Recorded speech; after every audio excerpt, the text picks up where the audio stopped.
الحمد للہ رب العالمین والعاقبۃ للمتقین والصلاة والسلام علی سید الانبیاء والمرسلین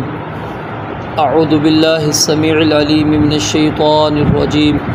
من ہمزہ ونفخہ ونفثہ بسم اللہ الرحمن الرحیم قل کہہ دیجئے اتحاجوننا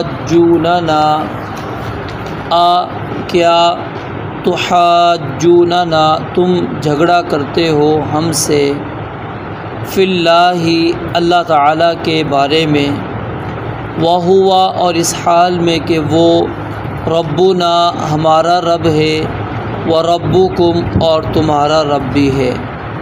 ولنا اور ہمارے لیے اعمالنا ہمارے اعمال ہیں وَلَكُمْ أَعْمَالُكُمْ اور تمہارے لیے تمہارے اعمال ہیں وَنَحْنُ لَهُ مُخْلِصُونَ اور ہم اسی کے لیے خالص کرنے والے ہیں ام یا تقولون تم کہتے ہو ان ابراہیم بے شک ابراہیم علیہ السلام و اسماعیل و اسحاق و یعقوب اور اسماعیل اور اسحاق اور یعقوب علیہم السلام والاسباط اور ان کی اولاد کانوا تھے ہودن یہودی او یا نصارا عیسائی قل کہہ دیجئے اانتم کیا تم اعلم زیادہ جاننے والے ہو ام اللہ یا اللہ تعالی ومن اور کون اظلم زیادہ ظالم ہے ممن اس شخص سے کتم شہادتاً جس نے گواہی چھپائی عندہ جو اس کے پاس تھی من اللہ اللہ تعالی کی طرف سے وما اللہ اور نہیں ہے اللہ تعالی بغافل ہرگز غافل عما اس سے جو تعملون تم کرتے ہو تلک امت یہ ایک امت تھی قد خلت جو گزر چکی لہا اس کے لیے ہے ما جو کسبت اس نے کمایا ولکم اور تمہارے لیے ہے ما کسبتم جو تم نے کمایا ولا تسألون اور نہیں تم سے پوچھا جائے گا عما اس کے متعلق جو کانوا یعملون وہ کیا کرتے تھے۔ ایک مرتبہ پھر دیکھیں قل کہہ دیجئے اتحاجوننا کیا تم ہم سے جھگڑا کرتے ہو فی اللہ اللہ تعالیٰ کے بارے میں وہو اور اس حال میں کہ وہی ربنا ہمارا رب ہے وربکم اور تمہارا رب ہے وَلَنَا اور ہمارے لیے اعمالنا ہمارے اعمال ہیں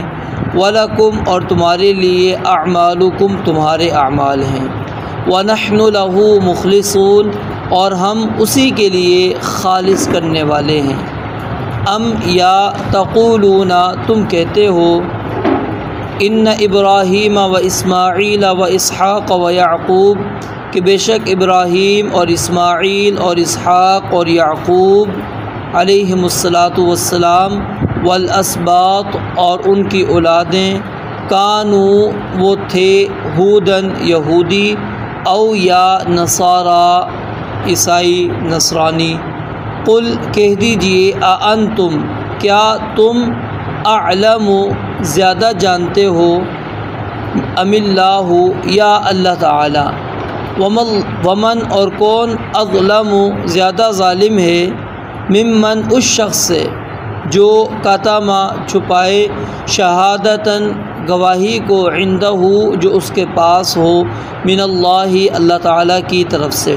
وما اللہ بغافل اور نہیں ہے اللہ تعالیٰ ہرگز غافل عما اس سے جو تعملون تم کرتے ہو تلک یہ امت ایک امت تھی قد خلت جو گزر چکی لہا اس کے لیے ہے ما کسبت جو اس نے کمایا، ولکم ما کسبتم اور تمہارے لیے ہے جو تم نے کمایا، ولا تسألون اور نہیں تم سے پوچھا جائے گا، عما کانوا یعملون اس کے متعلق جو وہ عمل کیا کرتے تھے۔ اللہ رب العالمین نے پہلی آیت مبارکہ کے اندر اس بات کو بیان فرمایا کہ یہود جو ہیں وہ مسلمانوں سے اس معاملے میں جھگڑتے ہیں اور کہتے ہیں کہ جتنے بھی انبیاء آئے وہ اللہ تعالیٰ نے ہماری ہی نسل میں سے بھیجے ہیں، ہمارے ہی خاندان میں سے آئے ہیں، بنی اسرائیل میں سے، تو پھر یہ آخری نبی جو ہے یہ کیسے عرب میں سے ہو سکتا ہے؟ یہ بھی ہمارے اندر ہی بنی اسرائیل میں سے ہی آنا چاہیے۔ تو اللہ رب العالمین نے فرمایا کہ اے نبی آپ ان سے کہہ دیجئے اتحاجوننا فی اللہ، کیا تم ہم سے اللہ تعالیٰ کے بارے میں جھگڑا کرتے ہو؟ یعنی یہ فیصلہ کرنے والا کون ہے؟ اللہ تعالیٰ ہے، کہ جب تک اس نے چاہا بنی اسرائیل میں سے اللہ رب العالمین نے انبیاء کا سلسلہ رکھا، اور اب اللہ رب العالمین نے اس سلسلے کو عرب کی طرف منتقل کر دیا ہے۔ تو یہ اللہ رب العالمین کی چاہت ہے، اللہ رب العالمین کی مرضی ہے، اور اللہ رب العالمین جو چاہتا ہے وہ کرتا ہے، اور اللہ رب العالمین سے کوئی بھی سوال کرنے والا نہیں۔ اور فرمایا کہ کیا تم ہم سے اللہ رب العالمین کے بارے میں جھگڑتے ہو؟ وَهُوَ رَبُّنَا وَرَبُّكُمْ اور اس حال میں کہ وہی ہمارا رب ہے اور تمہارا رب بھی وہی ہے، یعنی اس نے جب تمہارے نبی بنا کر بھیجے تو تم نے تسلیم کیا، مانا۔ اب ہمارے اندر سے وہ اگر نبی آ گیا ہے، عرب میں سے نبی آ گیا، تو اس کو کیوں نہیں تم تسلیم کرتے، کیوں نہیں مانتے؟ وَلَنَا أَعْمَالُنَا وَلَكُمْ أَعْمَالُكُمْ اور جہاں تک تعلق ہے عمل کا، تمہارے عمل تمہارے لیے، ہمارے عمل ہمارے لیے، یعنی یہ وہی انداز ہے جو سورہ کافرون کے اندر اللہ رب العالمین نے بیان فرمایا کہ قُلْ يَا أَيُّهَا الْكَافِرُونَ لَا أَعْبُدُ مَا تَعْبُدُونَ، کافروں کو آپ کہہ دیجئے کہ میں ان کی عبادت نہیں کرتا جن کی تم عبادت کرتے ہو، وَلَا أَنْتُمْ عَابِدُونَ مَا أَعْبُدُ اور جس کی میں عبادت کرتا ہوں تم عبادت کرنے والے نہیں ہو۔ پھر دوبارہ اس بات کی نفی کر کے آخر کے اندر یہ بات بیان فرمائی لکم دینکم ولی دین، کہ اگر تم میری بات کو نہیں مانتے، تم ٹھیک ہے اپنے خداؤں کے پیچھے لگے پڑے ہو تو لگے رہو، لکم دینکم وہ تمہارا دین ہے، ولی دین میرا تو طریقہ یہ، میرا دین یہ ہے۔ اب اس کا یہ معنی نہیں کہ تمہارا وہ طریقہ درست ہے، وہ غلط ہی ہے، اب تم اس کو جو ہے قیامت والے دن بھگت لو گے۔ آج تمہیں اگر سمجھ میں نہیں آ رہی یہ بات، قیامت والے دن تمہیں سمجھ میں آ جائے گی۔ تو یہاں پر بھی یہی مقصد ہے کہ کیونکہ بسا اوقات انسان اس طرح کے الفاظ سے یہ سمجھتا ہے کہ جب اللہ نے کہا ہمارے لیے ہمارے عمل، تمہارے لیے تمہارے عمل، تو اس کا مطلب ہمارے عملوں کی بھی کوئی حیثیت ہے، ان کے عملوں کی بھی کوئی حیثیت ہے۔ تو اللہ رب العالمین نے یہاں پر یہ ڈانٹ ڈپٹ کا ایک انداز ہے قرآن مجید کے اندر، اس انداز سے اللہ رب العالمین نے گفتگو کی ہوتی ہے، اور یہ ایک حقیقت اللہ رب العالمین گویا کہ بیان کر کے انسان کو ڈرانا چاہ رہے ہوتے ہیں۔ اور پھر آگے ایمان والوں کا، مسلمانوں کا طریقہ کیا ہے؟ عمل تو وہ بھی کر رہے ہیں، عمل ایمان والے بھی کر رہے ہیں، لیکن کیا کہا؟ وَنَحْنُ لَهُ مُخْلِصُونَ ہمارے عمل کے اندر اخلاص ہے کہ ہم نے توحید کو اپنایا ہوا ہے، تم نے توحید کو چھوڑ دیا ہے، تم نے توحید کو ترک کر دیا، چھوڑ دیا، اخلاص تمہاری عبادت کے اندر نہیں رہا، ہماری عبادات کے اندر اخلاص ہے، ہم اکیلے اللہ کو الہ مانتے ہیں۔ پھر یہ بات اللہ رب العالمین نے اگلی آیت کے اندر بیان فرمائی کہ جو تم کہتے ہو کہ ابراہیم علیہ السلام یہودی تھے، اسماعیل علیہ السلام یہودی تھے، اسحاق علیہ السلام یہودی تھے، اور سیدنا یعقوب علیہ السلام یہودی تھے، یا پھر اس کے برعکس کر لیں کہ وہ عیسائی تھے۔ اللہ فرماتے ہیں یہ تو بعد میں آئے، موسیٰ علیہ السلام کب اللہ کے نبی بن کر آئے؟ عیسیٰ علیہ السلام کب آئے ہیں؟ یہ تو یہودیت اور عیسائیت بعد میں آئی ہے۔ تو اب کیسے ہو سکتا ہے کہ وہ پہلے گزرے ہوئے لوگ وہ یہودی ہوں، وہ عیسائی ہوں؟ یہ ہو ہی نہیں سکتا۔ اس کو یعنی آج اسی طرح سمجھ لیں کہ اگر کوئی شخص ہے وہ کہہ دیتا ہے کہ رسول اللہ صلی اللہ علیہ وسلم اور صحابہ جی شافعی تھے، مالکی تھے، حنبلی تھے، کیوں کہ بھائی وہ مسائل جو ہمارے مسلک کے ہیں وہ صحابہ کا بھی وہی مسئلہ تھا۔ بھائی امام ابو حنیفہ بعد میں آئے، امام شافعی بعد میں ہے، امام مالک بعد میں ہے، احمد بن حنبل بعد میں ہے، وہ کیسے اللہ کے نبی یا پھر جو صحابہ ہیں یا تابعین جو اس وقت کے تھے وہ کیسے حنفی شافعی مالکی بن گئے؟ اس وقت تو یہ وجود ہی نہیں تھا۔ تو یہ اسی انداز کا طریقہ ہے جو اللہ رب العالمین نے یہاں پر بیان فرمایا ہے کہ بندہ نسبت جوڑ دیتا ہے، ٹھیک ہے، حالانکہ نسبت پچھلوں کے ساتھ جوڑنی چاہیے، پچھلوں کے ساتھ انسان کی نسبت، یعنی ہم کیا ہے، کس کے ساتھ ہماری نسبت جڑتی ہے؟ باپ کے ساتھ، وہ پیچھے ہوتا ہے، سلسلہ ہمارا پیچھے کی طرف جا رہا ہوتا ہے۔ یہ نہیں ہے کہ آگے جو ابھی بعد میں آئے گا اس کی طرف ہم اپنی نسبت کر کے کہیں گے جی وہ ہمارا ہے، نہیں۔ تو ہمیشہ نسبت پیچھے کی طرف جوڑی جاتی ہے، نہ کہ پچھلوں کو کیا نام ہے، پہلے گزرے ہوئے لوگوں کو وہ پیچھوں والوں کے ساتھ ملایا جائے۔ تو فرمایا کہ ومن اظلم، اللہ کہتے ہیں ایک تو یہ بات ہے جو تم نے کہی کہ وہ یہودی تھے یا عیسائی تھے، اللہ زیادہ جانتا ہے یا تم جانتے ہو؟ تمہیں پتہ ہے یا اللہ کو پتہ ہے؟ اور دوسری بات کہ تمہاری کتابوں کے اندر نبی علیہ السلام کے بارے میں واضح احکامات موجود ہیں، اور جو پیچھے کئی دفعہ ہم نے پڑھ لیا اور سن لیا۔ تو فرمایا کہ اس گواہی کو جو بندہ چھپا دے، بیان نہ کرے، تو اس سے بڑا ظالم کوئی ہو سکتا ہے؟ فرمایا کہ کوئی نہیں ہو سکتا۔ وَمَا اللَّهُ بِغَافِلٍ، اور پھر انسان کو اللہ تعالیٰ نے ان الفاظ سے یہ تنبیہ کر دی کہ انسان یہ نہ سمجھے کہ میں اپنی اسی طرز عمل پر زندگی گزار رہا ہوں، اگر اللہ نے مواخذہ کرنا ہوتا، پکڑ کرنی ہوتی تو مجھے کر لیتا،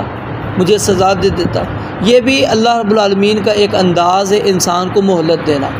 اور یاد رکھیں جب تک اللہ نے مہلت دے رکھی ہے انسان کے پاس توبہ کا دروازہ بھی کھلا ہے۔ جیسے ہی اللہ نے رسی کھینچ لی پھر وہ نہ توبہ کی اللہ توفیق دیتے نہ کچھ۔ یہ اللہ کی طرف سے ایک عظیم رحمت ہے ہم پر کہ اللہ تعالیٰ نے ہمیں مہلت دے رکھی ہے۔ ہم گناہوں والی زندگی گزار رہے ہوتے ہیں، اللہ چھوڑتے ہیں، ٹھیک ہے جا جا جا،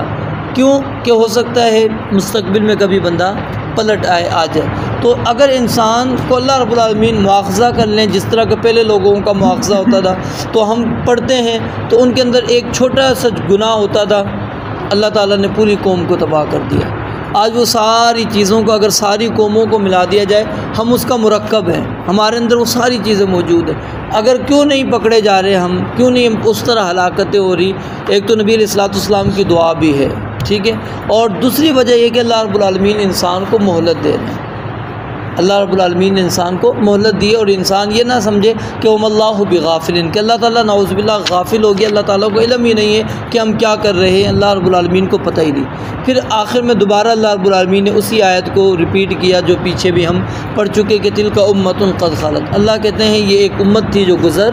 چکی ہے، اس نے جو کمایا اس کے لیے، جو تم نے کمایا تمہارے لیے۔ اب اس بحث کو چھوڑ دو کہ وہ کون تھے، یہودی تھے، عیسائی تھے، کون تھے، اس کو چھوڑو۔ اب کون ہے؟ رسول اللہ صلی اللہ علیہ وسلم مبعوث ہو چکے ہیں، اب اللہ کے نبی علیہ السلام کی نبوت آ چکی ہے، آپ علیہ السلام کی رسالت ہے، اب اللہ تعالیٰ نے کامیابی اسی کے اندر رکھ دی ہے۔ اب نہ یہودیت ہے، نہ عیسائیت ہے، نہ کوئی اور مذہب کے اندر اللہ رب العالمین نے دین کے اندر کامیابی رکھی ہے۔ تو اس لیے اب تم نے اس کو اختیار کرنا ہے، ان کو چھوڑ دو، انہوں نے کیا کیا،